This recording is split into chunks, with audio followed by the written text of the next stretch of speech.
Shalom, praise the Lord. प्रत्येक बार आपल्या सर्वांचं मी स्वागत करत आहे. रेव्हरंड सुधीर चव्हाण फ्रॉम पुणे, स्तुती फाउंडेशन मीडिया इंटरनॅशनल आणि पास्टर सुनील असोदे यांच्या कर्वे प्रत्येक बार या फेसबुक लाईव्ह मध्ये आपल्या सर्वांबरोबर जॉईन होत असताना मला अतिशय आनंद होत आहे, कारण की प्रभूची ही सेवा, वचनाची ही सेवा प्रत्येक बार या फाउंडेशनच्या वतीने मी करत आहे. आणि प्रभूला धन्यवाद असो की असोदे साहेब नियमित निरंतर अनेक लोकांना, म्हणजे विशेष करून सेवक जणांना विविध वर्शिप ग्रुप्सला, वर्शिपर्सला संधी देत आहे आणि त्याद्वारे प्रभूचा गौरवच नुसता होत नाही, तर प्रभूची सुवार्ता देखील गाजवली जात आहे. आणि त्यामुळे आज प्रत्येक बार ख्रिस्तामध्ये मी सन्माननीय असोदे साहेबांचे, पास्टर असोदे साहेबांचे मनस्वी धन्यवाद देत आहे. आज प्रत्येक बार परमेश्वराला धन्यवाद असो, कारण की या सुंदर अशा संध्याकाळच्या समय आपण सर्व जे आम्हाबरोबर जॉईन झालेले आहे त्यांना प्रभू विपुल आशीर्वाद देण्यासाठी व त्यांच्या जीवनामध्ये कार्य करण्यासाठी प्रत्येक बार एकत्र करतो आहे. आणि विशेष करून आजचा जो विषय आहे आणि तो आम्हा सर्वांसाठी फार महत्वाचा विषय आहे, कारण की अनलॉक झाल्यानंतर आणि लॉकडाऊनची ही सर्व काही परिस्थिती, ज्यामुळे आज आम्ही कष्टी आहोत, भाराक्रांत आहोत, चिंतित आहोत, अशा समयामध्ये प्रभू आम्हाला काय दाखवू इच्छितो. आणि स्तोत्र 113:7 आणि 8 मध्ये स्तोत्र करता येणे प्रकारे म्हणतो की तो कंगाला धुळीतून उठवितो, दरिद्र्यास उकरड्यावरून उठवतो आणि त्या अधिपतीच्या, आपल्या लोकांच्या अधिपतीच्या पंक्तीस बसवितो. तो कंगाला धुळीतून उठवितो. यस, आज जेव्हा लॉकडाऊन मध्ये अनेकांचे आर्थिक जे गणित ज्याला म्हणतो, इकॉनॉमिकल जे कॅल्क्युलेशन ते पूर्ण बिघडलेलं आहे. नुसतं लोकांचं किंवा कुटुंबाचंच नव्हे तर राष्ट्रांचं कॅल्क्युलेशन बिघडलेलं आहे. आणि अशा समय लोक अतिशय कष्टी, चिंतित आणि निराशेमध्ये आहेत. आणि त्यामुळे लोकांसाठी एक फार मोठं सांत्वनाचा संदेश जो आहे तो मनुष्यापासून नव्हे, कोणातरी अधिकाऱ्यांपासून नव्हे, कोणातरी देशाच्या प्रमुखाकडून नव्हे, तर राजांच्या राजा आणि प्रभूंचा प्रभू जो अखिल सृष्टीवर आज देखील नियंत्रण करतो, त्या देवाच्या द्वारे आज तुम्हाला आणि मला काहीतरी अभिवचन आहे, काहीतरी बोध आहे आणि त्यासाठी आपण आपली दृष्टी लावणार आहोत. आणि त्यामध्ये आपण काही गोष्टी बघणार आहोत. हायलाइट्स मी आपल्याला सुरुवातीला सांगतो आणि त्यानंतर आपण गीताकडे वळणार आहोत. की आज आमच्या घरामध्ये कर्जाचे ओझे आहे, आज आमच्या घरातले भाडे थकलेले आहे, आज आमच्या नोकरीमध्ये हवा तसा पगार आम्हाला मिळत नाही, कदाचित आपलं प्रमोशन किंवा येणाऱ्या दिवसामध्ये जी बढती आहे ती देखील थांबलेली आहे, कदाचित आमच्या घराच्या अनेक जणांच्या नोकऱ्या गेलेल्या आहे किंवा नोकऱ्यांच्या ते वाट बघत होते, परंतु ती संधी जवळपास आता संपुष्टात आलेली आहे. आपले जे आर्थिक गणित जे आहे ते बिघडलेले, आपलं बजेट हे बिघडलेलं आहे आणि त्यामुळे आपण चिंताक्रांत आहोत. आणि आपल्याला कधीतरी वाटतं की अरे, जर हे परिस्थिती जर निर्माण झाली नसती किंवा कोरोनाचं महासंकट जर निर्माण झालं नसतं आणि जर माझ्या मेडिकलवर किंवा ट्रीटमेंटवर किंवा हॉस्पिटलवर खूप खर्च झाला नसता, तर कदाचित आज परिस्थिती वेगळी असती. कदाचित काही लोकांनी या दिवसामध्ये आपले आप्तजन, प्रियजन गमावलेले आहे आणि त्या शोकामध्ये, त्या विरहामध्ये ते लोक आहेत. आणि अशाच समय त्यांना देखील की जर हा व्यक्ती असता किंवा ही व्यक्ती माझ्यामध्ये असती तर कदाचित येणाऱ्या दिवसामध्ये कितीतरी आनंद आणि समाधान या अनलॉक मध्ये असतं. काही लोकांना असं वाटतं आहे की जर हे अधिकारी जे आहे, जे आज माझ्या विरोधात आहे, जे माझे बॉस आहे ते विरोधात आहे, जर ते माझ्या बाजूने असतं तर कदाचित आणखीन कितीतरी प्रगती मी साध्य केली असती. कदाचित काही पत्नींना असं वाटतं की माझा नवरा जर व्यवस्थित असता, माझा नवरा जर कर्तव्यवान असता आणि जर आम्ही या डील मध्ये फसवलं गेलं नसतं तर आज आमच्याकडे वेगळी सुबत्ता असते किंवा आज आम्ही फ्लॅट किंवा चांगल्या जागेच्या किंवा चांगल्या स्टेटस मध्ये वावरत असतो. काही लोकांना असं वाटतं की या नोकरीमध्ये किंवा या रिलेशन मध्ये आम्ही फसवले गेलेलो आहोत आणि त्यामुळे आज आम्हाला त्या रिलेशन मध्ये दगाबाजीमुळे किंवा या सर्व प्रकारच्या फसवणुकीमुळे जी भरभराट हवी होती ती आम्ही साध्य करू शकलो नाही. अनेक जणांना असं वाटतं की जर माझे आई वडील व्यवस्थित असते, त्यांच्या आपसामध्ये भांडण वाद नसते, आणि जर आमच्या घरामध्ये व्यसन नसतं तर आमचं फ्युचर हे खूप ब्राईट झालं असतं आणि अनेक अडचणी, अनेक समस्या, अनेक परीक्षा आम्हाला आपल्या जीवनामध्ये दिसतात आणि आम्ही म्हणतो की जर असं नसतं, जर असं घडलं नसतं, तर असं झालं नसतं, तर मला आणखीन काही विपुल असं साध्य करता आले असते. परंतु यामुळे आपण आपली प्रतिकार क्षमता गमवतो. काय गमवतो आहोत?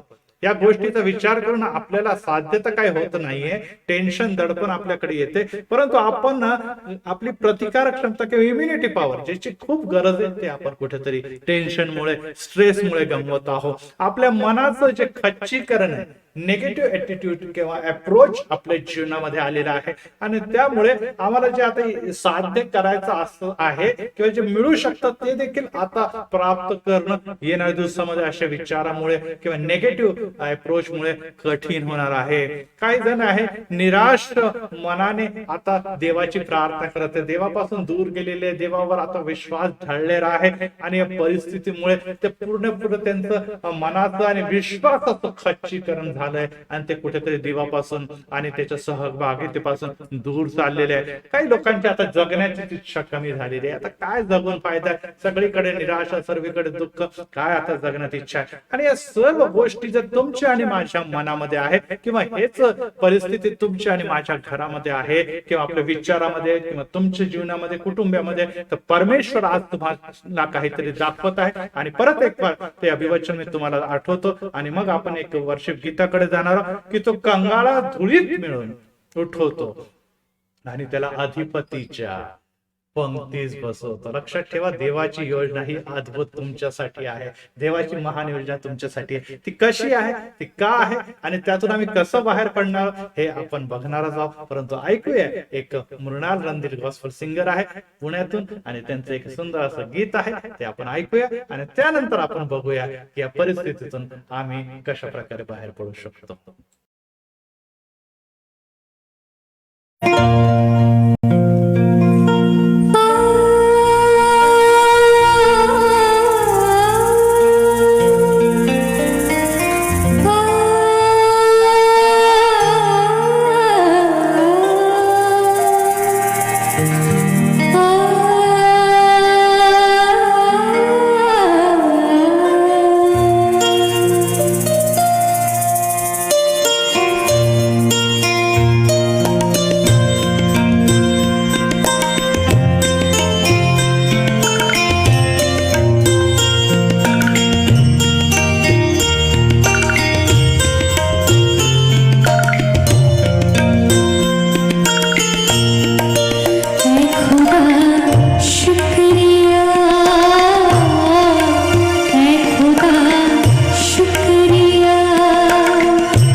शुक्रिया, एक खुदा शुक्रिया.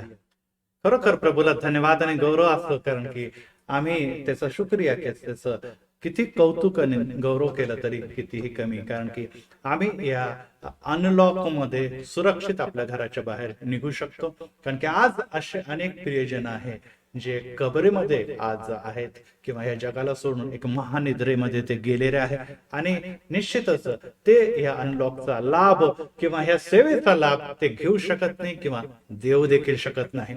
परंतु आज परत एक विषयाकडे की तो कंगाळा धुळीतून उठतो व आपल्या लोकांच्या अधिपतीच्या पंक्तीस बसवितो. आणि तुम्ही म्हणणार की बाळासाहेब हे कसं काय शक्य, परंतु जे मनुष्याला शक्य आहे ते देवाला शक्य आहे. परंतु मग त्याच्यासाठी कोण लोक आहे जे ते लाभ घेऊ शकतात, आणि त्यामध्ये आहे जे परमेश्वराचे भय धरतात, जे त्याचे आज्ञा पाळतात, जे त्याचे विधी पाळतात, जे नियम जे आहे ते देवाने तुम्हाला आणि मला दिलेले आहे ते नियमांवर ते भिस्त ठेवतात, ते सात्विकतेने आणि नीती मार्गाने चालतात, आणि सत्य त्यांच्या जीवनात ते कधी देखील सोडत नाही. आणि अशा प्रकारच्या लोकांसाठी जे आपण आहोत किंवा ऐकणारे आहोत, त्यांनी या गोष्टीचं चिंतन करणं गरजेचं आहे की खरोखर माझ्या ठाई ते गुण आहे का. परंतु जेव्हा बायबलकडे आपण बघतो तर काही कॅरेक्टर जेव्हा आपण बघतो, जेव्हा अब्राहम होता जो परदेशातून होता किंवा उर देशातून होता, आणि तो येतो आणि राष्ट्राचा पिता बनतो. बघा, तो कुठे देखील नव्हता, परंतु एक राष्ट्र म्हणजे आज देखील इस्रायलचा जो फादर ऑफ द नेशन ज्याला म्हणतो तो अब्राहम आहे. तर दुसरी गोष्ट, दावीद जो मेंढपाळ होता, मेंढर चारत होता, परंतु तो इस्रायलाचा महान राजा सम्राट असा झालेला आहे. गिदोन हा एक शेतकरी होता आणि घाबरून मळणी तो करत आहे, परंतु अरे बलवान वीरा म्हणून देव त्याला निवडतो आणि तो एक महान इस्रायलाचा शास्ता होतो. मोशे हा मेंढर चारत आहे, मेंढपाळ आहे, ज्याची मेंढर आणि मेंढपाळाच्या व्यतिरिक्त काही देखील ओळख नव्हती. तो आज जगाचा ग्रेट लीडर म्हणून ओळखला जाते. आमोसच्याकडे जेव्हा आपण बघतो, तो एक गुराखी होता, गुर चारणं राखणं हे त्याचं काम होतं, आणि आपल्याला असं दिसतं की तो इस्रायलाचा नव्हे तर जगाचा एक महान संदेष्टा झालेला आहे. आणि जेव्हा आपण येशूच्या शिष्यांच्याकडे बघतो, ते येशूच्या आज्ञा पालन करतात, येशूच्या मागे चालतात, ते सात्विकतेने चालतात, देवाची योजना पूर्ण करण्याच्या मागे ते राहतात, आणि ते काही नसताना म्हणजे ते साधे आपल्याला दिसतं की एक नॉर्मल लोक आहे, ते मासे धरणारे आहे, ते सर्वसामान्य सारखे लोक आहे, ते देखील जगाची उलथापालट करतात. तर आपण म्हणाल की बाळासाहेब हे सर्व पवित्र शास्त्रात बायबलमध्ये घडलेलं आहे. नाही प्रियांनो, तो देव अब्राहमचा देव होता, तो दाविदाचा देव होता, तो आमोसचा देव होता, तो गिदोनचा देव होता, आणि तोच देव तुमचा आणि माझा देखील देव आहे. ज्या योजना आणि संकल्प देवाने त्या मनुष्यांना दिलेले, त्या संकल्पना योजना तुमच्या आणि माझ्यासाठी देखील आहे, परंतु ते तुम्ही आणि मी जाणून घेतलं नाही की लॉकडाऊन नंतर जे सुरुवातीला मी सगळे समस्या मांडल्या, त्या समस्यामध्येच तुम्ही आणि मी गुरफटलेले आहोत. आणि जर आहोत तर आपल्याला एक विशेष कॅरेक्टरकडे, जे टायटल मध्ये आपण बघितलंय, योसेफकडे आपण बघणार आहोत, आणि येशूकडे आपण तुलना करत मी कुठे आहे आणि मला काय करायचंय हे जाणून घेणं देखील महत्वाचं आहे. उत्पत्ती याच्या 5व्या अध्याय 37 अध्यायामध्ये जेव्हा आपण बघतो, तेव्हा त्याला भाऊ आणि त्याचे वडील त्याला विचारते की काय तू आम्हावर राज्य करणार, तू आमच्यावर सत्ता गाजवणार.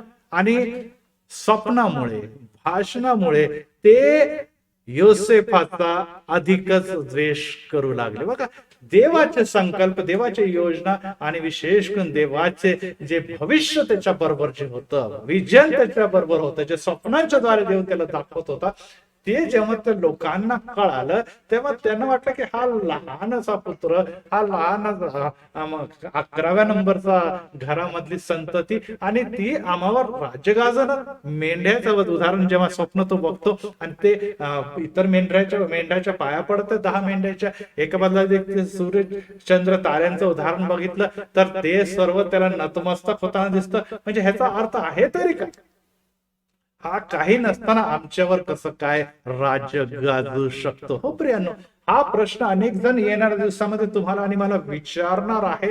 आणि कदाचित हे दिसत असताना की आम्ही देवाची निवडलेली लोक आहोत, आम्ही देवाची निवडलेली प्रजा आहोत, ते तुमचा आणि माझा द्वेष देखील करणार आहे. परंतु योसेफ याच्या नावाचा अर्थ आहे देव आणखीन वाढव. Praise the Lord. देव आणखीन वाढव.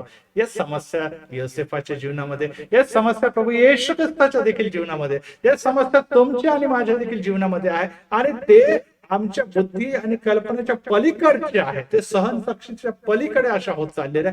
तरी देखील योसेफ म्हणजे देव आणखीन वाढव. देव तुम्हाला आणि मला अशा प्रकारे वाढवणार आहे की त्याच्याद्वारे जग अचंबित होणार आहे, चकित होणार आहे की हे खरोखर ज्या देवाची उपासना करतात त्यांनी त्याला कुठलच्या कुठे नेलेलं आहे. आणि आपल्याला दिसून येतं की हे जरी सर्व घडत असलं 17व्या वर्षापासून योसेफ जो आहे तो 30व्या वर्षापर्यंत म्हणजे जवळजवळ 13 वर्ष मोठ्या संकटातून गेलेला आहे. मोठ्या संकटातून गेलेला आहे. जसं आपण लॉकडाऊन होतो तसं तो लॉकडाऊन मध्ये म्हणजे तुरुंगवासात किंवा जेलमध्ये किंवा खाड्यात देखील टाकण्यात आलेला आहे. हे काही त्याच्यासाठी वेगळं आहे, आपल्यासाठी वेगळं नाही. तो देखील त्या परिस्थितीमध्ये गेलेला आहे. आणि आपल्याला असं दिसतं की त्याला 20 रुपयाच्या मोबदल्यात इस्माइली लोकांना सख्या भावाने विकून टाकलेलं आहे. येस, बघा, सख्खे भाऊ जे आहे, जे आता देवाच्या असलेल्या कृपेमुळे त्याचा द्वेष करते, त्याला 20 रुपयात विकून टाकतात. प्रभू येशू ख्रिस्ताला देखील त्याचा प्रिय शिष्य जे आहे, प्रिय शिष्यांपैकी यहुदा जो आहे तो 30 नाण्याच्या मोबदल्यामध्ये विकून देतो. हो प्रियांनो, दासाचं स्वरूप आणि कठीण अशी परिस्थिती त्यांच्या जीवनामध्ये आली आणि त्यांना गुलाम आणि दास म्हणून विकण्यात आलेले आहे. त्यांचे क्रूरपणे त्यांची थट्टा करण्यात आलेली आहे. त्याच्या अंगारका करून घेतला गेला. येशू ख्रिस्ताचा झगा देखील हे काढून घेतलेला आहे आणि राजा म्हणून त्याची थट्टा करण्यात आली. इथे देखील त्याचा अंगारका करून त्याला गुलामीच्या कडे टाकण्यात आलेलं, खड्यामध्ये टाकलेलं आहे, विहिरीमध्ये टाकण्यात आलेलं आहे. आणि ते जरी त्याला गुलाम म्हणून विकत आहेत, जरी येशू ख्रिस्ताची थट्टा करत असले तरी लक्षात ठेवा, थट्टा करणारे जे लोक होते ते इस्रायल लोकच गुलामात सापडले. बघा, थट्टा ते करत होते परंतु तेच गुलामीमध्ये गेलेले आहे. आज येशू ख्रिस्ताची जे थट्टा करत होते, जे येशू ख्रिस्ताचा स्वीकार करणार नाही, ते पापाची गुलामी करत आहे आणि त्याच बंदिवासात ते सापडणार आहे.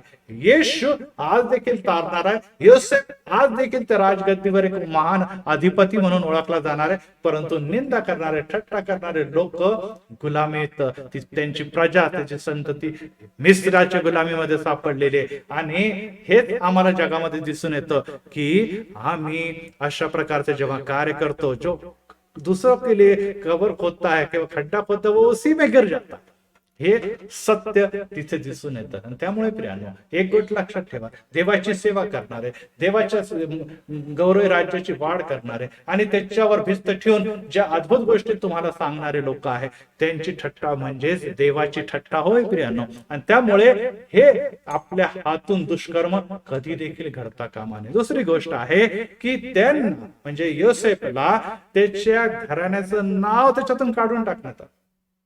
कारण की जेव्हा त्याला विकलेला आहे तेव्हा तो मिस्रामध्ये गेलेला आहे, त्याला एक नवीन नाव मिळालेलं आहे, सापनात पाने. आणि त्यांच्या भावामुळे, त्यांच्या सख्या भावामुळे त्याचे घराणं बदलून गेलेले, त्याचं नाव बदलून गेलेलं आहे आणि तो आता एक नवीन नावाने ओळखला जाणार. हो प्रियांनो, जर आमचं नाव, आमचं घराणे जर बदललं गेलं तर कितीतरी कठीण असं होणार आहे. आणि त्यामुळे प्रियांनो, लोक जे आज तुमची आणि माझी निंदा करत आहे, वचन येणे प्रकारे म्हणतात की माझ्यामुळे जर तुमची लोक निंदा करताय, छळ करत आहे, तुमच्या विरुद्ध वाईट बोलतात, तर तुम्ही धन्य आनंद करा, कारण की स्वर्गामध्ये तुमचे प्रतिफळ मोठे आहे. तुमच्या अगोदर जे संदेश ठेवून गेले त्यांचा पण त्यांनी तसाच छळ केलेला. या दिवसामध्ये छळामध्ये, समस्यामध्ये तुम्ही जात आहे तर लोकांची निंदा करू नका, देवाची पण निंदा करू नका, परिस्थितीची पण निंदा करू नका. तर देवाला धन्यवाद द्या, या देवा तू आज देखील आम्हाला तुझ्या विश्वासात, प्रार्थनेमध्ये राखला आहे. तुझ्या योजना आणि संकल्प माझ्यासाठी हिताचे, अनिष्टाचे नाही. आणि त्यामुळे मी ज्या परिस्थितीतून बाहेर निघणार आहे, माझा देव मला अद्भुतरित्या उपयोगात आणणार आहे. माझा देव मला अद्भुतरित्या चालवणार आहे आणि त्यामुळे मी घाबरणार नाही, मी निराश होणार नाही. आणि अशा प्रकारे जेव्हा विश्वास आपण देवावर दाखवतो, देव तुम्हाला आणि मला आशीर्वाद देतो. फिलिप्पीकरास पत्र 2 अध्याय यामध्ये पौल देखील येणे प्रकारे म्हणतो की येशूच्या बद्दल की ते मनुष्याच्या प्रकृतीचं प्रगट होऊन त्यांनी मरण, तेही वधस्तंभाचे मरण सहन केले. आणि त्याच्या अगोदर तो म्हणतो की त्याने स्वतःला रिक्त केले, म्हणजे मनुष्याचं प्रतिरूपाचे होऊन दासाचं स्वरूप धारण केले. याच पित्या परमेश्वराचा एकुलता एक पुत्र जो आमचा आणि पृथ्वीचा देखील निर्माण करताय, त्यांनी स्वतःला या जगामध्ये रिक्त करून, आणि रिक्तच नव्हे तर एकदम दासाचं स्वरूप, गुलामाचं स्वरूप धारण करून या जगामध्ये तो आला. आणि तो आता परमेश्वराचा पुत्र नव्हे तर मानवाचा पुत्र म्हणून ओळखला गेला. याच प्रकारे आता बघा, ज्या प्रकारे आपल्याला इथे दिसतं की योसेफाचं नाव नवीन मिळालं, त्याचप्रमाणे देवाने येशूचं नाव देखील बदलण्याच्या स्वरूपामध्ये इथे दिसून येते. म्हणजे तो मानवाचा पुत्र किंवा दाविदाचा पुत्र, किंवा इतकेच नव्हे तर योसेफ आणि मारियाचा पुत्र म्हणून तो ओळखला जातो. हा बघा, देवा निर्माण करता देव मनुष्याचा पुत्र म्हणून या जगामध्ये झालेला. कोणासाठी वचन पुढे यासाठी सांगतं की येतपर्यंत त्याने आज्ञा पालन करून स्वतःला लीन केले, कारण की त्याला माहित आहे की लीन केल्याशिवाय देवाची योजना माझ्याद्वारे, मनुष्याच्या पुत्राच्या द्वारे पूर्ण होणार नाही. आणि पुढे असं वचन देते की यामुळे देवाने त्याला अत्युच्च केले आणि सर्व नावापेक्षा श्रेष्ठ नाव त्याला दिले. Yes, praise the Lord. आज तुम्ही आणि मी जेव्हा देवाच्या नावाच्या मुळे नाम बदलतात लोक, तुम्हाला कदाचित तुच्छतेने बोलतील, लवाड बोलतील, किंवा चुकीच्या नावाने ते तुम्हाला संबोधित करतील, परंतु लक्षात ठेवा, देवाच्या राज्यामध्ये तुमचा महान गौरव. आणि पुढे काय दिलं? यासाठी की स्वर्गात, पृथ्वीवर, पृथ्वीखाली प्रत्येक गुडघा येशूच्या नावाने टेकला जावा आणि देवपिताच्या गौरवासाठी प्रत्येक जिभेने येशू ख्रिस्त हाच प्रभू आहे असं कबूल करा. का? यासाठी की त्याला सर्वोच्च नाव मिळावा आणि त्याच्या नावाच्या समोर गुडघे टेकले जावे. यस, जरी त्याचं नाव बदललं, जरी त्याचे राष्ट्र बदललं, जरी त्याचे भाऊ आणि बेन्यामीन म्हणूया, किंवा त्याचे पिता याकोब म्हणूया, किंवा त्याचं राष्ट्र जे कनान आहे त्याच्यापासून हिरावून घेतलं गेलं, तरी देखील देव त्याच्या बरोबर असल्या कारणाने आज जेव्हा तो मिसर देशामध्ये जातो आणि पंतप्रधानाच्या पदावर बसतो, तेव्हा प्रत्येक व्यक्ती त्याच्या समोर झुकतो आणि असं स्वतः तोच म्हणतो की मला इथे फारोचा देव असं केलेलं आहे, फारोचा देव असं केलेलं आहे, असं स्वतः योसेफ आपल्या भावांना सांगतो. हो प्रिय, आज तुम्हाला एक विशेष अधिकार, एक विशेष सामर्थ्य निश्चित देव देण्यासाठी तयार आहे, कारण की तुम्ही या सर्व परिस्थितीची हेटाळणी केलेली, ही देवाची इच्छा आहे, ही देवाची योजना आहे. ही परिस्थिती विपरीत जरी आहे तरी देखील मी देवाची महिमा करणार, देवाचा गौरव करणार. कदाचित माझ्या आई वडिलांमुळे, कदाचित माझ्या भावंडामुळे, कदाचित काही गमवल्यामुळे, कदाचित ह्या परिस्थितीमुळे, कदाचित कोरोनामुळे, कदाचित कोणती परिस्थितीमुळे हे सर्व जरी घडलं तर देवाने हे माझ्या जीवनात हो दिलं, कारण की माझ्या जीवनाचा अधिकार माझ्या देवावर आहे. आणि त्यामुळे मी निराश होणार नाही, कारण की एक दिवस मी माझ्या देवाचा गौरव करत राहणार, सेवा करत राहणार, देवाचे संकल्प पूर्ण करत राहणार. देव मला उच्च स्थानी बसवणार, उच्च होणार. परंतु काही लोक शोक करतात आणि दुःखामध्ये जातात आणि मग ते म्हणतात की अरे, ह्याच्यापेक्षा गुलामी करण्यापेक्षा तर मरणं बरं. अनेक जण म्हणतात की हे गुलामी करण्यापेक्षा, असं जीवन जगण्यापेक्षा, अशा परिस्थितीने वावरण्यापेक्षा, अशी गरिबीमध्ये जगण्यापेक्षा, असं एकांतात जगण्यापेक्षा, असं एकटेपणात जगण्यापेक्षा, असं नाव बदनाम होऊन जगण्यापेक्षा तर मरणं बरं. आणि अशा मनात अनेक लोक खचतात, डिप्रेशन मध्ये जातात आणि आत्महत्या देखील करत आहेत. आत्महत्या देखील करत आहे लोक. आणि अशा परिस्थितीमुळे जर तुम्ही आणि मी खचत आहात तर ही निश्चित दुःखाची बाब आहे, किंवा ही निश्चितच तुम्हाला आणि मला त्रास देणारी बाब आहे. आणि हे तुमच्या आणि माझ्या करून घडता काम. येस प्रियानो, परिस्थितीमुळे अनेक गोष्टी आम्हाला सोडून जाणार, एक उदाहरण मी आपल्या सर्वांना देतो की एक वडील होते आणि मोठ्या फ्लॅटमध्ये आपल्या पती आपल्या मुलाबरोबर सुनेबरोबर नातवंडाबरोबर राहत होते आणि कोरोना आला आणि तो सर्वजण घरातले लोकांमधले त्या वडिलांना तो कोरोनाची बाधा झाली आणि त्या वडिलांना वेगळं रूम होतं तिथे राहत होते आणि ते क्वारंटाईन त्या रूम मध्ये होते. डॉक्टरांनी सांगितलं की काही गरज नाही हॉस्पिटलमध्ये त्याला क्वारंटाईन राहू द्या, परंतु त्यांच्या मुलाला आणि सुनेला असं वाटलं की नाही नाही नाही त्यांची बाधा मला पण होणार आणि मग ते हॉस्पिटलमध्ये फोन करतात की नाही असं आम्हाला त्याला ठेवता येत नाही, कृपया करून त्यांना तुम्ही हॉस्पिटलमध्ये ऍडमिट करा आणि बरं झाल्यानंतरच आम्हाला घरी पाठवा, आम्ही त्याचं संगोपन करू शकत नाही. आणि अँब्युलन्स येते आणि अँब्युलन्स आल्यानंतर त्या वडिलांना त्या अँब्युलन्स मध्ये बसवून घेऊन जातात आणि ते हॉस्पिटलमध्ये ऍडमिट करतात आणि हॉस्पिटलमध्ये त्या वडिलांना अतिशय दुःख होतं की बघा सर्व काही व्यवस्थित होतं आणि मी स्वतःची काळजी घेत होतो, मी सगळं काही व्यवस्थित एका बाजूला करत होतो, माझा आणि माझ्या मुलाच्या कुटुंबियाशी काही संपर्क नव्हता, तरी देखील माझ्या मुलाने मला ह्या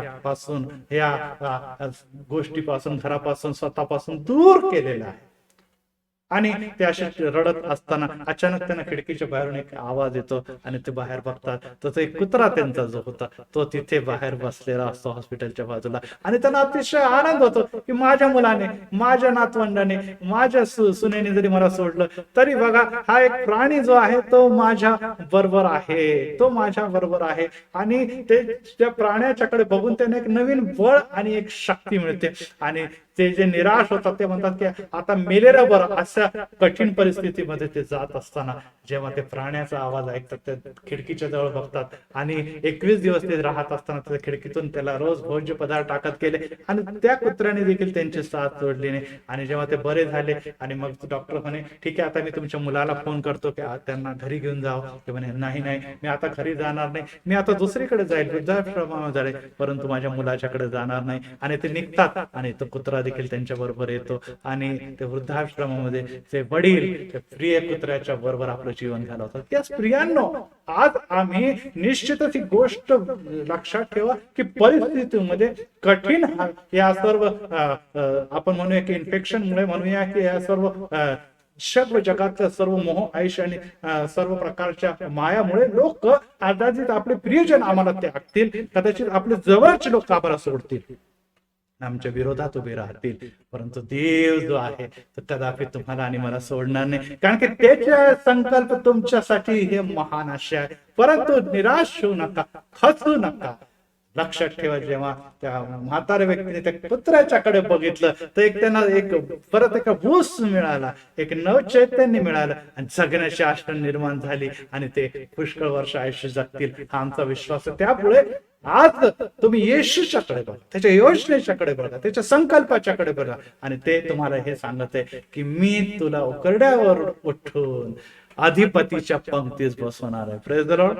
पुढे असं योसेफाच्या बद्दल आपण बघतो आणि तिथे असं दिसतंय की तो मेलेला तेव्हा शोक करणं देखील लोकांनी सोडून दिलं असेल. आता माझी ओळख राहिली नाही, माझं घराणं राहिलं नाही, माझं राष्ट्र राहिले नाही, माझे मित्र राहिले नाही, माझे आप्तजन राहिले नाही, परंतु माझा देव मला सोडणार नाही. आणि ह्या विश्वासाने तो आज देखील 17 वर्षाचा तरुण जो होता, किशोर जो होता, तो वावरत आहे, तो चालत आहे. आता तो आपल्याला असं दिसतं की सर्वांनी सोडलं, परंतु त्याच्याकडे आता पवित्र शास्त्र देखील नसेल, त्याच्याकडे बरोबर कोणी मिश्रामध्ये संदेश देणारे लोक नसतील, कदाचित तिथे मंदिर देखील नसेल जिथे तो आराधना करू शकतात. कशा प्रकारे तो विश्वास राखू शकतो? पुढे तर तो आपल्याला माहिती आहे की बंदिवासात जेलमध्ये जातो, मग विश्वास टिकणार तो कसा? आणि आज अनेक लोकांचा हाच प्रश्न आहे की यस आता आम्हाला चर्च नाहीये, आता आम्हाला बाळासाहेब नाही, आता आम्हाला मिनिस्ट्री नाही, मग आम्ही येशूमध्ये देवामध्ये चालायचं तरी कसं? ह्या लॉकडाऊनमुळे आमची सर्व जी आहे आध्यात्मिक बैठक जी आहे ती पूर्ण उद्ध्वस्त झाली. त्यामुळे बाळासाहेब, त्यामुळे आम्हाला विश्वास टिकवणं, देवाबरोबर टिकून राहणं, देवाच्या योजनेमध्ये टिकून राहणं कठीण झाले. यस, हे गोष्टी आमच्या जीवनामध्ये घडू शकतात. आणि त्यापुढे योहान शुभवर्तनामध्ये प्रभू येशू ख्रिस्त असं म्हणतो त्या शमरोनी स्त्रीला 4थ्या अध्यायामध्ये की बाई तुम्ही पित्याची उपासना या डोंगरावर किंवा यरुशलेमात करणार नाही, अशी वेळ येत आहे, हे खरे ना? यस, डोंगरावर जे मंदिर होतं तिथे किंवा यरुशलेमचं मंदिर तिथेच देव सापडतो, तिथेच मी आराधना करणार, अशा प्रकारचे विचाराने ग्रासलेले ह्या लोकांसाठी, हेलेनी लोकांसाठी म्हणूया किंवा आपण यहुदी लोकांसाठी ही देवाची हक आहे की मी डोंगरावर पण नाही परंतु यरुशलेम मध्ये पण नाही, मग राहणार तरी कुठे? तरी खरे उपासक आत्म्या व खरेपणाने पित्याची उपासना करते अशी वेळ आली, किंबहुना आलीच आहे. कारण की देव आत्मा आहे, त्याच्या उपासकाने त्याची उपासना आत्म्या आणि खरेपणाने करायला पाहिजे. यस प्रियाने, देव आत्मा आहे. आज तो कदाचित मंदिरामध्ये, आज तो आपल्या यरुशलेमेच्या मंदिरमध्ये, आज तो विविध प्रार्थना मंदिरमध्ये जरी नसला तरी तो तुमच्या आणि माझ्या जीवनामध्ये, तुमच्या कुटुंबामध्ये आणि तुमच्या मनामध्ये तो आहे. त्याला शोधा, तो तुम्हाला सापडेल. आणि यामुळे योसेफ जरी कुठे जरी होता, एकटा होता, बंदिवासात होता, जेलमध्ये होता, तरी त्याला वेळ त्याच्या बरोबर बोलत होता. देवाबरोबर तो सहभागिता जोडून आणि विश्वास जोडून होता. आणि आज तुमचा आणि माझा विश्वास कुठे आहे हे देखील जाणून घेणं अतिशय महत्वाचं आहे. जर तुम्हाला चिंता आणि काळजीमुळे असं वाटतं की मी मंदिरात जाईल आणि मंदिर उघडल आणि मग मी प्रार्थना करेल, मग मी दान अर्पेल, मग मी भक्ती करेल, मग मी प्रभू वचन घेईल, मग मी बायबल स्टडी करेल, तर तुम्ही आणि मी कुठेतरी चुकत आहोत. कारण की आता वेळ आलेली आहे की त्याच्या भक्ताने आत्म्याने खरेपणाने जिथे आहे तिथे, जसं आहे तसं, ज्या परिस्थितीमध्ये त्या परिस्थितीमध्ये आपल्या निर्माणकर्त्याला, आपल्या देवाला गौरवायचंच नव्हे तर त्याची सेवा आणि त्याची योजना देखील पूर्ण करायची. परंतु मी आपल्या सर्वांना परत एक हाच प्रश्न विचारू इच्छितो की खरोखर तुमच्या बद्दल, तुमच्या वैयक्तिक जीवनाबद्दल, तुमच्या कुटुंबाच्या बद्दल देवाचे संकल्प, देवाची योजना काय आहे हे तुम्ही जाणून घेतलं आहे? आणि जर नाही माहित आहे तुम्हाला, जर तुम्हाला कळालं नाही, तर तुम्ही आराधना आणि उपासना आणि देवाची योजना पूर्ण तरी कसं करा? एखाद्याला माहितच नाही माझ्या जीवनाचं ध्येय काय आहे, तर तो ध्येय गाठणार तरी कसं? आणि त्यासाठी प्रियानो, आत्मा तुम्हाला आणि मला हेच बोलते की मागा, मी तुम्हाला दाखवलं. योसेफला त्यांनी दाखवलं की यस, तू अधिपतीच्या पंक्तीत बसणार आहे. या सर्व लिडर्सला दाखवलं की मी तुला त्या पदावर नेणार आहे. देवाची तुमच्या आणि माझ्या संदर्भात मातेच्या गर्भापासून एक मोठी योजना आहे त्यांनी प्रियांनो. आणि त्यामुळे आपण त्या लाखो लोक जे सेकंड लाट मध्ये मरण पावले त्यामध्ये नाहीये, तर आम्ही बचावले लोकांपैकी आहोत. आणि बचावलेले लोक जे आहे त्यांच्यासाठी या जगामध्ये अद्याप देखील कार्य आणि योजना बाकी आहे आणि ते त्यांना पूर्ण करायचे. शमरोनी स्त्री जरी तू टाकलेली आहे, जरी तू तुच्छ लेखली जात आहे, जरी तू पापी नाही, परंतु तुझ्यासाठी देखील देवाची योजना आहे. बघा, किती जरी पापी असली, किती जरी नवरे जरी केले, तर देव म्हणतो की तुझ्यासाठी माझी योजना आहे. आमच्यासाठी, आम्ही किती देखील टाकलेले पापी अशुद्ध असलो तरी देव म्हणतो तुझ्यासाठी माझी योजना आहे. आणि ती योजना हीच आहे की तुला उकड्यातून उठून अधिपतीच्या पंक्तीत मी बसवणार आहे, ज्या प्रकारे योसेफला बसवलेलं आहे आणि ज्या प्रकारे सर्वोच्च नाव प्रभू येशू ख्रिस्ताला दिलेलं आहे. यस, योसेफला निश्चितच वाटत असलं की आता माझे वडील, माझे भाऊ हे मला नमणार, जे मला दृष्टांत दिलेलं होतं आणि त्या हिशोबाने ताऱ्यांचं उदाहरण दिलं, त्या मेंढीचं उदाहरण दिलं, ते कुठे केलं सगळे दृष्टांत? कुठेच मला दिसतच नाही. अरे मी तो बंद कोठरीमध्ये, मला सूर्य आणि दिवस प्रकाश देखील दिसत नाही, सर्वत्र अंधार अंधार अंधार आहे.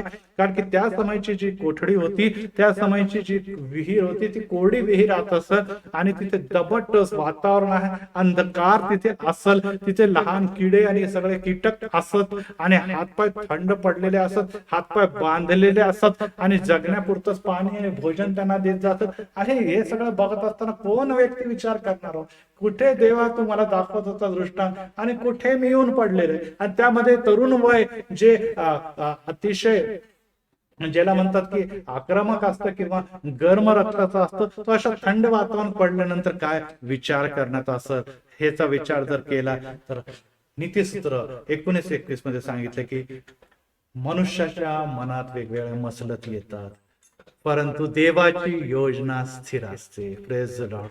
मनुष्याच्या मनात वेगवेगळ्या मसलत येतात, परंतु देवाची योजना स्थिर असते. हे स्त्रियांना, देवाची योजना तुमच्यासाठी स्थिर असते. वेगवेगळ्या मसलत येणार, परिस्थितीमुळे आम्ही डगमगणार, हे काही अनैसर्गिक नाही. आमचे विचार, आमचे थिंकिंग, आमचं काम यामध्ये उतार चढाव होणार हे देखील शक्य आहे आणि हे होतं. परंतु प्रियांनो, देवाची जर योजना स्थिर आहे तर आम्ही देखील स्थिरतेकडे, सहभागितेकडे, विश्वासाकडे आपली वाटचाल करणं देखील महत्वाचं आहे. आणि त्यामुळे ह्या अंधार कोठडीमध्ये जरी असला, जरी त्याला दिसत योजना संकल्प बदललेले दिसत होते, तरी देखील तो घाबरलेला नाही.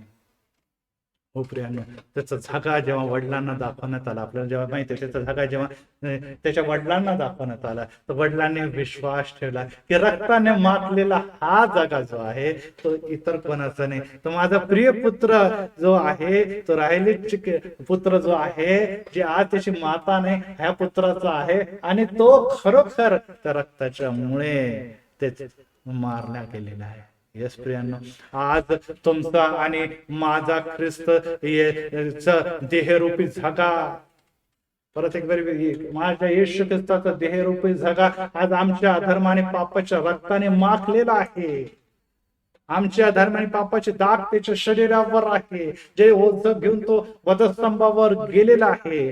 आणि हे सर्व तुम्हाला आणि मला दिसत आहे किंवा नाही, की त्याने ते ओळखलं. तुम्ही आणि मी ओळखणार आहे की नाही, हा जागा जो येशूचं शरीर आहे तो तुमच्या आणि माझ्यासाठी ठेचला गेला, तुमच्या आणि माझ्यासाठी तो मारला गेला. आणि जेव्हा ते आपण ओळखतो तेव्हा आपण काय करतो, प्रायश्चित्त करतो आणि पापाने धर्मापासून फिरतो. की जर माझा येशू एवढं मोठं बलिदान देत आहे, तर माझा येशू माझ्यासाठी सर्व अधर्म आणि पाप क्लेश वाहून माझ्यासाठी प्राण अर्पित आहे, तर तो माझ्यावर किती प्रेम करतो.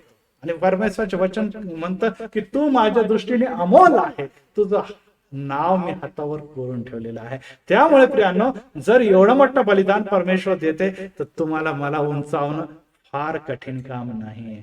परंतु काय होतं की आपले भाऊ आपल्यावर दोष लावतात, आपले प्रियजन आपल्या विरोधात जातात. योसेफला देखील गुलामगिरीत ढकलण्याचं कारण काय होतं की त्या भावांना वाटत होतं की आपले अपराध झाकले जावं. आणि एक अपराध झाकण्यासाठी, एक पाप झाकण्यासाठी मनुष्य अनेक पाप करतो, अनेक चुका करतो. आणि मग मत्सर, द्वेष, सूड यांनी पेटलेला मनुष्य जो असतो तो आपल्या आई बापाला विसरतो, आपल्या सख्या भावाला विसरतो, मित्राला विसरतो. आणि आम्ही चुका झाकण्याचा प्रयत्न करतो, परंतु ह्या चुका झाकल्या जाऊ शकत नाही. ज्या प्रकारे कोणा मेलेल्या प्राण्याला आपण पुरलं तर ते काही दिवसानंतर त्याची दुर्गंध सर्वत्र पसरते, त्याचप्रमाणे आम्ही पापाला जगिक सर्व आपण म्हणतो पुण्याने किंवा कार्याने किती झाकायचा प्रयत्न केला, तो दुर्गंध देवापर्यंत जाणार आणि जगाला दिसणारच आहे. ते आपण जास्त वेळ लपवू शकत नाही. आज प्रियांनो, ह्या वेळ आलेला आहे की आम्ही इतके दिवस आपल्या अधर्म आणि पाप आणि अशुद्धता आणि अविश्वास यामुळे एकावर एक चुका करून आपण देवापासून पळत आहोत. आता वेळ आलेली आहे की देवाचा आपण स्वीकार करूया, पाप कबूल करूया आणि येशूने जो दिलेल्या तारणाचा धागा त्याचा आपण स्वीकार करूया. विशेष करून तरुणांसाठी बघूया की जेव्हा त्याला एक नवीन त्याच्यासाठीचा मार्ग खुला झाला. आणि तो मार्ग यासाठी की तो गुलामच्याकडे असताना उत्पत्ती 39:3 मध्ये असं निदर्शनात आलंय की जे काही तो हाती घेतो त्याचा परमेश्वर त्याला यश देतो. हे पोटिफरने बघितलं, तेव्हा घराच्या कारभारीपणाची जबाबदारी त्याला. बघा आता योसेफ जिथे कुठे जात असेल, परमेश्वर त्याच्या हातात यश देत होते. जे काही हाती घेत होतं ते सिद्धीत जात होतं. हो प्रियांनो, तुमच्या आणि माझ्या जीवनात देखील हे घडलं असं की आपण जे काही हाती घेत आहोत ते सिद्धीत जात होतं. परंतु या लॉकडाऊनमुळे अनेक गोष्टी जरी गमवलेल्या आहेत, परंतु लक्षात ठेवा, देवाने तुमचा आणि माझा हात तोच ठेवलेला आहे. आमचा देव देखील बदललेला नाही, त्याचा प्रॉमिस देखील बदलणार नाही, यापुढे देखील ते सिद्धीत जाणार आहे. आणि हे जेव्हा पोटिफरने बघितलं, त्यांनी घराचा कारभार त्याच्या हातामध्ये दिला. आणि निश्चितच योसेफाला वाटलं असेल की आता परिस्थिती बदललेली, आता मी काहीतरी अधिकाराच्या पदावर आलो, आता मी गुलामापासून एक वेगळ्या प्रकारच्या सन्मानाच्या पदावर जाऊन पोहोचलेला आहे. माझे चांगले दिवस आले, माझे यशाचे दिवस आलेले. परंतु सैतान तुम्हाला कधी देखील सोडत नाही. अनेकदा असं घडतं की आम्हाला असं वाटतं की आता मी तर सगळं सेटल झालं होतं आणि कोरोनाच्या अगोदर माझी सगळी काही परिस्थिती सुधारलेली होती आणि सगळं काय झालं होतं, परंतु काय झालं, परिस्थिती का बदलली? सैतानाने तरी देखील सोडलं नाही. त्याची पत्नी जी आहे ती वासनामय पत्नी मोहात पाडण्यासाठी त्याच्या जवळ पिंगा घालत असताना ती त्याला वासनेमध्ये ओढू इच्छिते आणि तो म्हणतो की तू त्याची पत्नी आहेस, असे असतं एवढे घोर कर्म करून मी देवाचा अपराधी करतो. तुझा पती आहे, त्याचा निवडलेला मी दास आहे, मी घराची जबाबदारी करत असलो तरी देखील मी असा प्रकारे विश्वासघात करणार नाही आणि मी अशा प्रकारच्या घृणित वासनामय कृतीमध्ये सापडणार नाही. आणि या अल्पवयामध्ये बघा 17 वर्षाच्या पासून 30 वर्षाच्या या काळामध्ये तो किशोर अवस्थेमध्ये, तरुण अवस्थेमध्ये आहे आणि तो काय करतो, तो अल्पवयात असताना देखील विश्वासघात, छळ, द्वेष, गुलामी, यातना याला सगळ्यांना सामोरे जात असताना देखील त्यांनी धार्मिकता, सत्यता, सच्चरित्र याचा त्याग केला नाही. आणि तो आपलं पळून जात असताना त्याचं वस्त्र देखील त्याच्यापासून हिरावून घेण्यात आलेले आहे आणि तो धरला. त्या वस्त्राच्या मुळे तो ट्रॅप झालेला आहे, तो चुकीच्या गुन्ह्यामध्ये सापडलेला आहे, चुकीच्या गळ्यामध्ये सापडले आहे. वचन येणे प्रकारे सांगते की तरुणा वासनापासून दूर पळ. यस, दुसरे तिमोथीमध्ये पौल येणे प्रकारे म्हणतो की तरुणा तू वासनापासून दूर पळ. वचन 22 मध्ये येणे प्रकारे लिहिलेलं आहे, तरुणपणाच्या वासनेपासून तू दूर पळ, शुद्ध मनाने प्रभूचा धावा करणाऱ्या बरोबर नीतिमत्व, विश्वास, प्रीती, शांती याच्या पाठीमागेला. आम्हाला पळायचंय प्रियाने. आम्ही सैतानाला हारू शकतो, सैतानाला खदेडू शकतो, सैतानाला घालवू शकतो, अनेक गोष्टी, आजार पण, शक्ती, सामर्थ्य दिले, परंतु जेव्हा वासना, मोह आमच्या जीवनात येतात त्याच्यापासून आम्हाला पळायचं आहे. आणि पळत असताना त्याचा ज्या प्रकारे झगा हिरावून घेतला गेला, परंतु त्याने आपला तारणाचा झगा हिरावून घेऊ दिला नाही. यस प्रियांनो, पळण्याचं कारण आहे की हा तारणाचा झगा तुम्हाला आणि मला जपायचा आहे. तो धागा मनुष्य आणि या वासना हिरावून घेऊ शकतात आणि यासाठी त्याची जपणूक करण्यासाठी पवित्र आत्म्यामध्ये आणि विशेष कोण इथे लिहिलेलं असलेलं की नीतिमत्व, विश्वास, शांती आणि प्रीतीमध्ये तुम्हाला आणि मला वाढायचं आहे. तो देखील हा विचार करू शकला असता, जे आजकाल आपण करू शकतो. कोण तिथे भक्त आहे, कोठडीमध्ये होतो, तिथे विहिरीमध्ये होतो, त्या अंधकारामध्ये होतो, वडील आज माझे नाही, मी मेल्यासारखं आहे, माझं नाव बदलण्यात आलेलं, मला लोक ओळखत नाही, आज माझा माता पिता कोणी नाही, मी अनाथ आहे. आणि काय झालं आता या वयामध्ये सगळे इतर तरुण देखील अशाच गोष्टी करतात, मी केलं तर काय काय बिघडणार आहे. आणि या सगळ्या जगाची रिवायत किंवा परंपराच अशी ट्रेंड असं आहे, मग मला गेलं तर काय होतं, लोक मला मागासलेले म्हणतात, लोक मला हसतात, थट्टा उडवतात आणि मग मी थोडा तरी ते दाखलं तर काय बिघडणार, कोण मला बघत आहे, कोणी देखील मला बघणार मागे पुढे नाही. अंधकारामध्ये मी सगळ्या कृत्य करतो, कोणाला देखील कळणार नाही.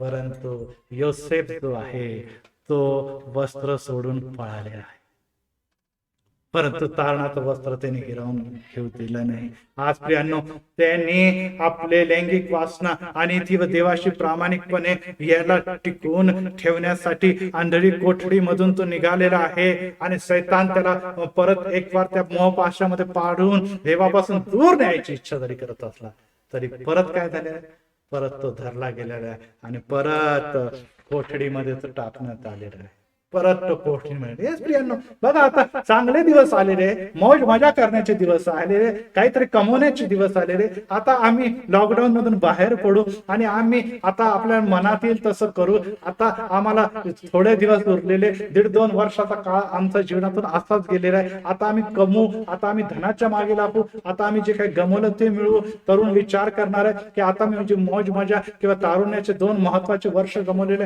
आता मजा करण्याचे दिवस आहे आणि एन्जॉय करण्याचे दिवस आहे आणि मी मनाला येईल तसं वागणार आहे, कारण की आता कोणी बघणार नाही, माझे आई वडील पैसे कमवण्याच्या मागे आहेत आणि मी आता बाहेर पडणार आहे. अनेक गोष्टी मी मागील दिवसामध्ये मोबाईलच्या द्वारे आणि नेटच्या द्वारे आत्मसात केलेले, आता ते सर्व कॅश करण्याची वेळ आलेली आणि ते मी करणार आहे. आणि अशा प्रकारे ते नीतिमत्व गमवून बसतात, सत्यता, धार्मिकता, शांती, प्रीती हे गमवून बसत आहे आणि बसणार आहे. प्रियांनो, तुम्ही लक्षात ठेवा, परंतु योसेफने तसं केलं.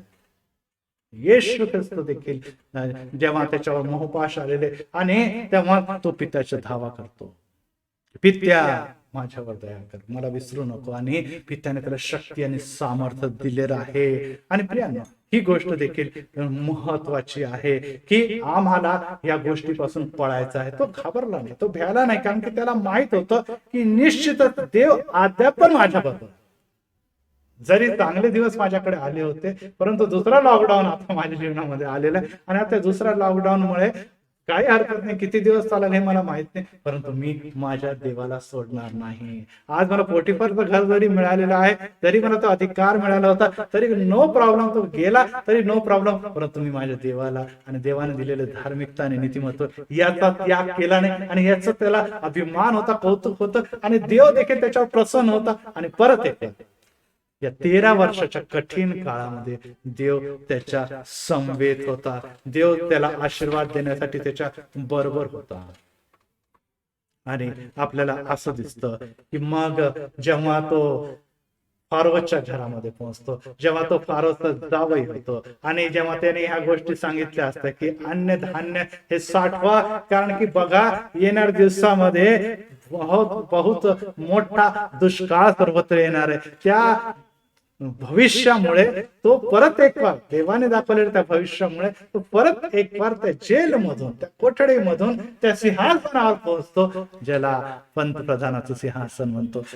इथपर्यंत परत देवाने त्याला पोहोचवलं. का? कारण की त्याने विश्वास राखलेला. का? कारण की देवाच्या योजना त्याच्याबद्दल अद्भुत होत्या, आणि ते पूर्ण करण्यासाठी तो परत एक बार देवाच्या त्याच आशीर्वादाला, देवाच्या त्या कृपादानाचा उपयोग करतो. आणि त्या कृपादानाच्या द्वारे राज्याला, म्हणजे फारोला या गोष्टीची प्रचिती होते की खरोखर हा व्यक्ती जो आहे तोच या कठीण दिवसामध्ये मला सहाय्य करू शकतो. आणि ते कठीण दिवस हेच आहे की मला दाखवलेल्या स्वप्नाच्या द्वारे जे महासंकटाचा काळ येणार आहे, ज्यामध्ये भोजन याची कमतरता असणार आहे, या महासंकटाच्या काळामध्ये अन्न हे समाप्त होऊन जाणार आहे. अशा समयी जर कोणी त्याचं नियोजन करू शकतं आणि कोणी जर कोणी बाहेर काढू शकतं, तर हे कार्य व्यक्तीचं नाही, तर हे काम देवाचं. या कोरोनाच्या काळामध्ये येणाऱ्या तिसऱ्या लॉकडाऊन मध्ये देवाच्या द्वारेच तुमचा आणि माझ्या लेकरांचा आणि कुटुंबियाचा आणि देशाचा बचाव होऊ शकतो, जोवर आपले अधिकारी जाणून घेत नाही. आणि त्यासाठी काम कोण करणार आहे? देव त्याच्या सेवकांच्या द्वारे काम करणार आहे. ते देव त्याच्या योसेफांच्या द्वारे कार्य करणार आहे. आणि त्याच्यासाठी तुमची आणि माझी गरज पडणार आहे. जर तुमची आणि माझी गरज पडणार, ती कशी पडणार आहे, कशा प्रकारे पडणार आहे, हे आम्हाला माहित होतं ना. योसेफला माहित होतं. योसेफाला एवढंच माहित होतं की देव मला जे दाखवत आहे ते मी त्या राजापर्यंत पोहोचणार. आणि त्यांनी जेव्हा पोहोचलं तेव्हा तो म्हणतो की या परिस्थितीचं नियोजन करण्यासाठी जर कोणी योग्य व्यक्ती आहे तर तो आहे योसेफ. आणि तो व्यक्ती नाही, तर तो माझा जावई देखील आहे. आणि आता येणाऱ्या दिवसामध्ये तो त्या सिंहासनावर देखील बसणार आहे. आणि काय झालेलं आहे, जेव्हा दुष्काळ पडलेला आहे, अन्न धान्याचा विपुल साठा गोडाऊन हे भरलेले आहे, आणि लोक त्याच्याकडे येऊ लागलेले आहे. लोक त्याच्याकडे येऊ लागलेले, लोक त्याच्याकडे ते गोडाऊन उघडल्यानंतर त्यांच्या भुके आणि त्यांचं सर्व क्षुधा याची पूर्तता करण्यासाठी आता योसेफच कार्य करतात. त्या लोकांमध्ये कोणते लोक होते? ज्यांनी त्याला नाकारलं, ज्यांनी त्याला विकलं, ज्यांनी त्याला आपल्या पित्यापासून दूर केलं, ज्यांनी त्याला मृत घोषित केलं, ज्यांनी त्याला गुलाम म्हणून विकलेलं आहे, ते भाऊ देखील तिथे उभे आहेत. ते भाऊ देखील, आणि योसेफ त्यांना पुरवठा करणारा झालेला आहे. परमेश्वराचं नाव यावे इरे, म्हणजे पुरवठा करणारा परमेश्वर आहे. तो तुम्हाला लॉकडाऊन मध्ये पण त्यांनी पुरवठा केलेला आहे. आणि या दिवसाच्या नंतर येणाऱ्या दिवसामध्ये देखील तुमचा आणि माझा पुरवठा करणार आहे. परंतु हे अन्न धान्याचं नव्हे, तर येणाऱ्या काळामध्ये योहान शुभवर्तमानामध्ये येशू ख्रिस्त म्हणतो की जी स्वर्गातून उतरते. योहान 6व्या अध्यायामध्ये प्रभू येशू ख्रिस्त स्वतःच्या बद्दल येणे प्रकारे म्हणतो योहान 6 मध्ये, आणि तो येणे प्रकारे म्हणतो की स्वर्गातून उतरलेली जिवंत भाकर मी आहे. मी स्वर्गातून उतरते, जगाला जीवन देते, तशी देवाची भाकर मी आहे येशू म्हणतो. आणि त्याच्याबद्दल म्हणतो की स्वर्गातून उतरलेली जीवन भाकर मी आहे, या भाकरीचं जो कोणी खाईल तो सर्व काळ जगेल.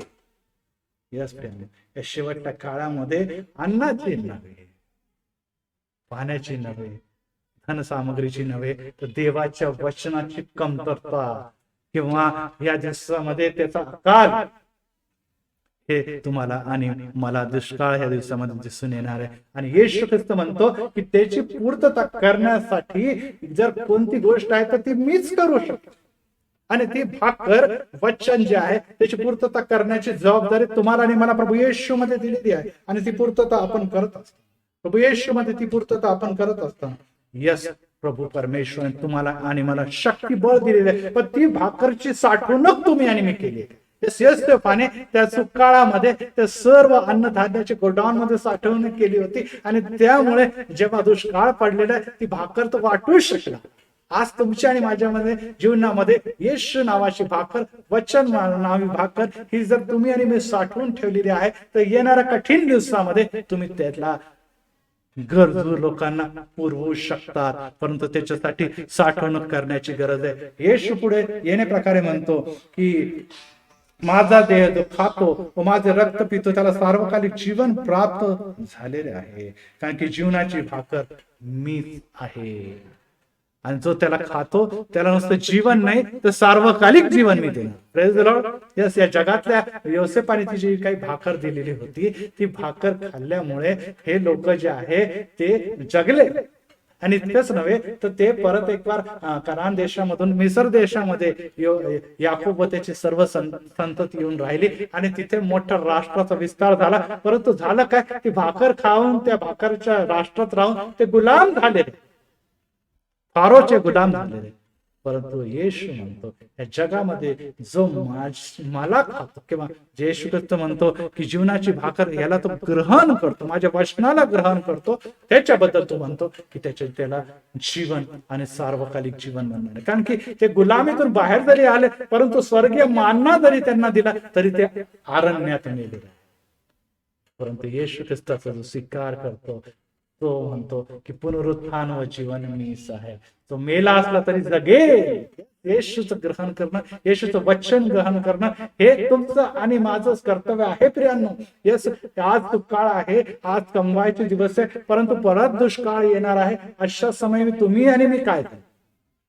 तुम्ही म्हणा पाळत आम्हाला अन्न नाही, आम्हालाच खायला नाही. परंतु अनेक लोकांनी विश्वासू अशी सेवा केलेली, अनेकांना अन्न धान्य आणि अनेक गरजेच्या वस्तूचा पुरवठा केलेला. Praise the Lord. याद्वारे आपण ख्रिस्ताचा गौरव आणि याद्वारे ख्रिस्ताची महिमा आणि सेवा देखील आणि प्रीती देखील जगाला प्रगट केलेली आहे. त्याबरोबरच या दिवसामध्ये वचन आम्हाला सांगतं की वचनाचा दुष्काळ पडत त्यावेळेस हे अन्न धान्य हे तर कार्य करणारच आहे, प्रीती तर कार्य करणार आहे. परंतु त्याबरोबर लोक भुकेले असणार देवाच्या वचनासाठी आणि त्याच्यासाठी तुमच्या आणि माझ्या हातातून ते शास्त्र आणि या सर्व गोष्टी जेव्हा काढून घेतल्या जाणार आहे, मंदिर घालवले जाणार आहे, मंदिर हे बंद पडणार आहे, मग तुम्ही आणि मी कशा प्रकारची सेवा करणार आहे? देवाची योजना तर पूर्ण करण्यासाठी तुम्हाला आणि मला योसेफ म्हणून निवडलाय, परंतु आम्ही कशाची साठवणूक केली हा देखील विचार करणं गरजेचं आहे. गुलामीत गेले, गुलामीतून सुटले, परंतु अरण्यामध्ये मेले, कारण की त्यांनी जगाची भाकर ह्याचं महत्व जाणलं. परंतु प्रियांनो, ह्या लॉकडाऊन मध्ये, या कठीण अशा अवस्थेमध्ये आम्ही देवाचे वचनाचे जर महत्व जाणून घेतो तर निश्चित देवाच्या गौरवासाठी कार्य करतो. आणि त्यानंतर जेव्हा ते भाऊ त्यांना भेटलेले आहे त्या भावाचा त्यांनी बदला घेतला नाही योसेफने. योसेफ त्याच्या विरोधात उठलेला नाही. योसेफ त्यांचा सूड घेईल असा विचार देखील त्याच्या मनाला शिवला नाही. तो म्हणतो मी तुमच्या मुलाबाळांची काळजी घेणार आहे, त्यामुळे तुम्ही घाबरू नका, भिवू नका. जरी तुम्ही माझ्या विरोधात वाईट वागले, परंतु माझ्या देवाची योजना ही महान होती की तुम्ही तसं वागावं ज्यामुळे की मला ते पद प्राप्त. Praise the Lord. तुम्ही ही काळजी करू नका, तुमच्याकडून हा अपराध घडलेला आहे, तुम्ही द्वेष आणि घृणेने वागलेला आहे, मला तुम्ही विकलेला आहे, ते सर्व काही तुमच्या हातून घडलेले, तरी देखील ही देवाची योजना पूर्ण झालेली आहे आणि आज मी त्या अधिपतीच्या पदावर बसलो. येशू ख्रिस्त देखील वधस्तंभावर हे सांगतो की हे पिता यांना क्षमा कर, कारण की जरी ते मला मारत असले, जरी मला वधस्तंभावर चढवत असले, परंतु हे कार्य जे आहे ते आपल्या मनाने ते करत नाही, तर ती देवाची योजना पूर्ण कर. हो प्रियांनो, आज तुमच्या विरोधात परिस्थिती आहे, तुमच्या विरोधात सर्व आर्थिक परिस्थिती आहे, तुमच्या विरोधात आरोग्य आणि सर्व प्रकारच्या घडामोडी आहे, तुमच्या डिप्रेशन आणि सर्व प्रकारचे नोकरी आणि आर्थिक समस्या आणि कौटुंबिक समस्या हे सर्व तुमच्या विरोधात उभे आहे. परंतु घाबरू नका, ह्या परिस्थितीमुळे देवाचाच गौरव, कारण की ज्या प्रकारे मार्थाने मारले, येशू ख्रिस्त म्हणतो की हा आजार मरणासाठी नव्हे, यस, कोरोना हा आजार मारण्यासाठी नव्हे, तर देवाच्या, स्वर्गीय देवाच्या गौरवासाठी आहे. तू विश्वास ठेव, पुनरुत्थान व जीवन मीच आहे. आज तुम्ही कोरोनामुळे जर घाबरले आहात, भयभीत आहे, तर बडबड करू नका. डॉक्टरांच्या विरोधामध्ये, परिस्थितीच्या विरोधामध्ये गडबड बडबड करू नका. कारण की जर तुम्ही गडबड बडबड केली तर तुम्ही दोषी ठरणार. येशू देखील वधस्तंभावर असताना हे म्हणत नाही की यहूदा इस्करियोत, तू का असं केलं रे माझ्या बरोबर. येशू ख्रिस्त त्याला दोष देत राहिला नाही. येशू ख्रिस्त आपल्या शिष्यांना देखील दोष देत नाही की तुम्ही तुमच्या 3.5 वर्ष माझ्या बरोबर राहिले आणि माझ्या बरोबर सगळ्या आशीर्वादाचा अनुभव घेतला आणि सर्व प्रकारच्या आनंद आणि सामर्थ्य आणि सर्व काही गौरव तुम्ही बघितले, परंतु तुम्ही पळ काढले आहे. यस, येशू ख्रिस्त पेत्राला देखील दोष नाही की पेत्रा तू म्हटलं होतं की सर्व जरी सोडतील तरी मी तुला सोडणार नाही, परंतु तो पेत्रावर देखील प्रीती करत आहे. येशू कुरकुर करणारा, बडबड करणारा आणि कुढत बसणारा झालेला नाही, तर तो म्हणतो की देवा तुझा कार्य त्यांच्या जीवनामध्ये होते. हो प्रियांनो, परिस्थितीच्या विरोधात जर तुम्ही कुरकुर करते, प्रियजनांच्या विरोधात जर कुरकुर करते, राष्ट्राच्या विरोधात आपण कुरकुर करते, अधिकारांच्या विरोधात बडबड करते, तर कदाचित तुम्ही देवाच्या त्या आशीर्वादा आणि संकल्पापासून मुकणार आहात. परंतु आपण देवाचा गौरव आणि महिमा करत राहिला. यस देवा, कोणी कशी परिस्थिती जरी निर्माण झाली, करते करत हे मनुष्य नव्हे तर तू आहे. कारण की तू या जगाला दाखवून देतो की हे ओकरड्यावर बसलेले लोक होते, हे दारिद्र्यामध्ये पडलेले लोक होते, ह्यांच्यामध्ये वर येण्याची काही देखील क्षमता नव्हती, ह्यांच्यामध्ये काही देखील पात्रता नव्हती. हे गरीब होते, हे अशिक्षित होते, हे मागासलेले होते, हे गुराखी होते, हे मासे धरणारे लोक होते, तरी देखील मी त्यांना जगातल्या उच्च पदावर, असं पदावर आसीन करेल की जग पृथ्वी आहे तोवर त्यांचं नाव घेणार आहे. असं गौरव त्या शिष्यांना, सेवकांना, संदेशांना, याचकांना परमेश्वराने दिलं आणि तुम्हाला आणि मला देखील तो देणार. आणि त्यामुळे रोमकरात पत्रामध्ये पौल याने प्रकारे सूड उगवू नका, तर देवाच्या क्रोधाला वाट द्या. सूड घेणे माझ्याकडे, असं देव म्हणतो. या सूड घेणे तुमचं माझं काम नाही. अनेक जण म्हणतात की मला बाहेर तर येऊ द्या, आमची परिस्थिती सुधरू द्या, मग मी एकेकांच्याकडे बघतो. नाही प्रिय, या कोणा व्यक्तीमुळे नाही, या कोणत्या मनुष्यामुळे नव्हे, ही देवाची योजना आहे आणि त्या योजनेला जे सन्मान देतात, देवाचे माझ्यासाठी काय संकल्प योजना ते जाणून घेतात आणि त्या परिस्थितीमध्ये देखील देवाला सोडत नाही आणि देवाच्या सेवेसाठी स्वतःला तयार करतात. यस, या लॉकडाऊन मध्ये जे तयार करत आहे आणि ते सज्ज होत आहे, ते जेव्हा बाहेर पडतात, जेव्हा योसेफ बाहेर पडलेला आहे, तेव्हा त्याला माहित आहे की आता मी जे काही हातात घेणार आहे ते सिद्धीत जात आहे. त्याला दिसलं देखील आहे, नुसतं त्यालाच दिसलं नाही तर जगातल्या त्या पोटिफरला देखील दिसलेले, त्या फारोला देखील दिसलेले आणि तुमच्या आणि माझ्याद्वारे इतर अधिकाऱ्यांना देखील दिसणार आहे. यस, ह्याने जे काही मिळवलेले या लॉकडाऊन मध्ये, या विहिरीमध्ये, या बंदिवासामध्ये, या ट्रॅप झालेल्या जीवनामध्ये, या विश्वासघाती परिस्थितीमध्ये ते अद्भुत असं आहे आणि तेव्हा ते बाहेर पडणार आहे. देव तुम्हाला आणि मला अद्भुतरित्या उंचावून घेणार आहे. त्याने जर मारला असतं, त्याच्या हातामध्ये सत्ता होती, तो त्या 9-10 भावांना सहज मारू शकला असता. परंतु जर मारला असतं तर कदाचित यहूदा संपला असता, कदाचित तो मारला असता तर दाविदाचं घराणं आलं नसतं, तर तो मारला गेला असता तर इस्रायली लोक आले नसते आणि त्याच्यामधून जन्मलेला प्रभू येशू ख्रिस्त देखील आला नसता. परंतु त्याने त्यांना क्षमा केलं. योसेफाने आपल्या भावाला क्षमा केलं. योसेफाने आपल्या पित्याच बरोबर जसा मेट आणि आनंद उपभोग घेतला आणि त्यामुळे त्या भावांपासून, त्या कुलाधिपतीपासून एक मोठ्या राष्ट्राची निर्मिती झाली, ज्याचं नाव आहे इस्रायल. आणि आज इस्रायलाच्याकडे जेव्हा लोक बघत आहे, जेव्हा आज इस्रायलच्या कृतीकडे आणि इस्रायल लहान राष्ट्राच्या सामर्थ्याकडे बघत आहे, लोक तोंडामध्ये बोट घालत आहे, कारण की त्यांना जाणीव होत आहे की खरोखर या इस्रायलच्या बरोबर त्यांचा देव आहे. जरी ते त्याला मानत नाही, जरी त्यांना देवाला त्यांनी ओळखलं नाही, जरी देवाने पाठवलेलं मसीहाला त्यांनी जाणलं नाही, तरी देखील देव त्यांच्यावर प्रीती करतो आणि जे ते करतात ते देवाच्या सामर्थ्याने शिष्य करत आहे, याची जाणीव जग करत आहे. आणि एक जगामध्ये एक वेगळ्या अधिपतीचा सन्मान इस्रायल राष्ट्राला प्राप्त झाला. परंतु त्यांच्यापेक्षा मोठी आशीर्वाद सामर्थ्य तर तुम्हाला आणि मला देऊ इच्छितो.